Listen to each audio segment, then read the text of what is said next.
Qur'on hayiti bilan biz tabriklab va bularni tilaklarini eshitish uchun keldik. Ojon, sizdan boshlaymiz. O'zbekiston ahlini bir tabriklab qo'ying. Belgan hayit ayyomi hammaga muborak bo'lsin. Hammani oilasiga tinchlik, xotirjamlik bo'lsin. Hech kimda bolasi bemor bo'lmasin. Ilohim. Bizga umid bilan kelgan hamma bolajonlarimiz iloyim sog'ayib ketishsin. Sizni farzandingiz qatori. Albatta. Sizni ham farzandingizni mana nutqida kechikish bo'lgan. Kecha aytib berdi-ku, video qildik. Nutqida ancha yaxshilanish bo'lganiga opa yana keldim deganingizga men xursand bo'laman-da. Shunaqa biz rezultat ko'rganimiz uchun mana qayta keldik bu yerga. Ishchi xodimlari ham mehribon, ahil. Yurakdan ishlashadimi ish qilib? Albatta. Ko'nglingiz to'ladimi? Bemorlar bilan opa-singildek Yaxshida. Yaxshida.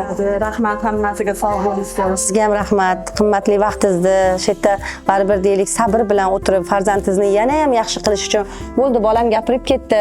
10 ta, 15 ta so'z qo'shildi, bu yog'iga o'zi qo'shilib ketadi degan nimada yurishmasdan yana davom etir degan vrachimiz yana davom ettirish uchun bular bel bog'lashgan. Men bunaqa onalarga rahmat deyman alohida, chunki bolasini toki sog'lom bolalar qatoriga kirmaguncha nevrolog vrach nazorati yursa, bu nur ustiga a'lo nur bo'ladi. Siz ham bitta tabriklang butun O'zbekistonni, siz ham so'z beraylikchi.